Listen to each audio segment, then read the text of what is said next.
How do you feel like spring's going so far? Well, it's been very productive. There's been a lot of growth with a lot of guys. I'm very proud of the guys who have returned. Particularly, like Isaiah's taking a lot of strides, Marcus taking a lot of strides, myself in particular as well. Just overall, a very productive spring for us. Got a lot of good things that have come out from it. And we're just looking forward to continuing to get better for the spring game. Is a transition from going to center been getting easier and easier with every rep? Yeah, a little bit. Again, there's some things you got to continue to work on. Hands got to be a little faster, feet got to be a little faster. Just continuing to work on those kind of things, and kind of watch a little bit of film on what some of the things that Pat did last year. Even some of the guys in the NFL, and just trying to mimic some of those actions. Hey, Billy, you mentioned that Isaiah's making some good strides this spring. What have you seen from him, and why did you say that? In particular, I'm very proud of Isaiah. His ability to kind of not let things snowball. So when something goes wrong, he doesn't just let things just continue to build and build. He'll press, as we saw, we always call it, press pause, reset, take it on to the next play, and not let things become a meltdown. And that's, I think, something that Isaiah, it shows maturity and growth. Just very, very proud of Isaiah. It's kind of tough for him, I'm sure, at times last year. This could be a big season for him. Absolutely. I think you'll see a lot of growth. And I think that first year transition from year 1 to 2 of starting, there's a lot of growth in that. And I think you're going to be able to see that. I know in particular, my case from 2014 to 2015, I was a lot more comfortable, a lot more confident. And there's a lot more continuity and chemistry within the offensive line as the guys playing, going from 1 year to 2 year now. And I think you'll be able to see that. Billy, you've pointed out in the past that not all sacks are the fault of offensive linemen, but I just wonder, within your room, when you look at the volume in that number, is that something that is brought up a lot, or have you moved on from it? Is it common to you guys to address it? Unfortunately, it's never something you can just avoid and just kind of just say, oh, okay, it's no big deal. It's something that you have to continue to work on, and that's something that we acknowledge. We work very, very hard to work on it. We're going against the best team in America every single day, so that doesn't help us get better than before. How much time is spent after the season looking at what caused that? I think there's a lot of things. I think there's a lot of actual breakdown with the coaches. I know in particular they always talked about, hey, all right, our route depths, our protection depths, what happened here. There's some fault with the offensive line. There's some fault elsewhere. It's a collective offensive thing that we need to get better at, and we're improving on that progressively. Billy, how much do you enjoy? Taekwon said that the Rushman package is scary good. I guess he's implying you're the one that should be scared, so what's your assessment of that? Sorry. They are.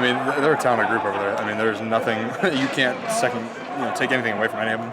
I feel bad for other offensive lines in the Big Ten, I can tell you that. But again, as I get to go against it every day in practice, I'm used to it. I'm used to that kind of chaos. Again, elite defensive lines like I would like to call ourselves, or similar to Alabama, similar to the big teams, and our guys represent every little bit of that. How's Urban's talking about tinkering, because Kevin Wilson's here, and you now have time and space, and you're not getting ready for an opponent. So he says Kevin's playing a little bit of mad scientist. Are you noticing that? Yeah, a little bit. We're doing some weird, chaotic things that we've never done before, and they're working. So it's kind of cool to see those type of things. So the mad scientist, that's Kevin, the mad scientist Wilson. Is there a quicker pace to the offense, perhaps? Oh yeah. Our defensive line, they rotate every 2 to 3 plays just because of how fast we're going. Puts us in better shape offensive line-wise. You've seen a lot of guys, trim up and look good as well, just because of the tempo of the offense. And I appreciate it because it makes our job easier.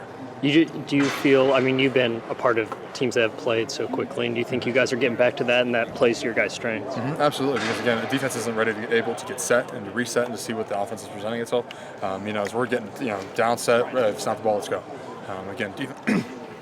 Defenses aren't able to adjust to those type of things. Most of the time we'll get an advantage on our leverage, and we'll take advantage of that. Hey, Billy, I know it's a week and a half early, but what is a successful spring game? Because if the offense scores a ton, then the defense gave up points, and right. vice versa. Unfortunately, I guess you got to play both sides of it. For us, and I know Coach Meyer always likes to emphasize is being able to have a young guy play in front of 70, 80,000 people without breaking down. In particular, my first spring game was because you get to be able to play inside that environment, and you're not used to it. Most high schools, even the big Dallas high schools sit a couple thousand people. And so I think that's being able to see those type of things. I know, again, in particular, guys who didn't get a lot of reps, who are going to get a lot of reps in the spring game, are going to be able to show and demonstrate their skills, and we'll be in good shape. How much do those twos? Urban said the other day that the twos are coming along, but not quite where they need to be. What's your kind of view of that? Because I mean, that was a part of what was the problem last year a little bit. Yeah, problem, and I think a lot of the, like Coach Meyer likes to call it the 2015 class, and especially most of our twos are 2015, and some of tinkering and whatever. There's a lot of development. I think a lot of it is maturity. A lot of guys are taking accountability for their actions and saying, hey, I just gave up a sack. Okay, I got to get better next play. And that I think really shows a lot of growth, and that shows a lot of growth in a man, particularly.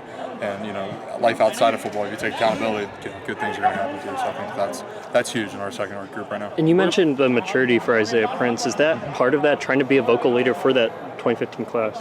I think he represents that class. And he is one of the pillars of that class. I mean, he's been starting. As far as again, the maturity aspect of it, if somebody goes down, somebody has to be able to step up. And I told Isaiah this, and I said, if I go down, Jamarca goes down, God forbid, you're the next guy. You got to be the leader. You got to take accountability. You got to run this. You got to run the line. You got to run the show. So, and that's why we always continue to push that. What have you seen out of Malcolm? He lost last year to an injury. I mean, getting to go now for spring ball. What have you seen? What's his ceiling? Don't get in a circle drill with that man. I tell you, he took some guys and just wham, just ran them over. Malcolm. Everything with Malcolm is confidence. Especially playing offensive line, you have to be confident. You have to be confident in your ability, confident in your ability to get the job done, know your playbook, and those kind of things. So there's a lot of factors that people really don't understand about offensive line play. With Malcolm, again, it's all about confidence. I tell him, hey, string a couple plays together, get going, and good things are going to happen. Go have some fun. I mean, again, we're not playing anybody right now. This isn't for the record. Go have some fun and just knock somebody out. And what about Demetrius Knox on that front line? Last year he got thrown into the ring in the Fiesta Bowl a little bit. What have you seen his growth this spring? Again, kind of the same thing. It's confidence. He's becoming more confident. He's becoming more comfortable too playing with guys. Because he's kind of, as a guy who kind of sits in the program and then doesn't get to play, and then all of a sudden next thing you know you're thrown into it and you're like, yo, I have to be the guy. There's a little bit of uneasiness, and you have to settle into that. And that's what I've seen him in the spring. Become more comfortable in his play, his ability to dominate people, and that's something, again, Demetrius is doing a fantastic job of that. Billy, I asked Coach Meyer the other day about there have been, 3 guys who've left from the offensive line room this year who went to other schools or gave up football, and there have been quite a few over the last several years who didn't cut it here, for whatever reason. And he goes, yeah, that is a concern, et cetera. But from your vantage point, what does it take to be an offensive lineman at Ohio State? I mean, to rise. I mean, we can go on. We can go on about this one, because again, as a program, we have to be the forefront of this program. Because again, as you saw in games that we struggle, as a team, offensive line struggles. Games that we absolutely dominate and blow people out, the offensive line is dominating and blowing people out. Again, you have to be tough, and that's something that, again, I think in the generation that is coming, kids are becoming more soft, and kids are the accountability aspect of things. In particular, I always mess with my sister and brother about that. I was like, hey, you don't take trash out, Yeah. But people have to be accountable for those type of things, and that you have to be accountable here. Accountable, tough.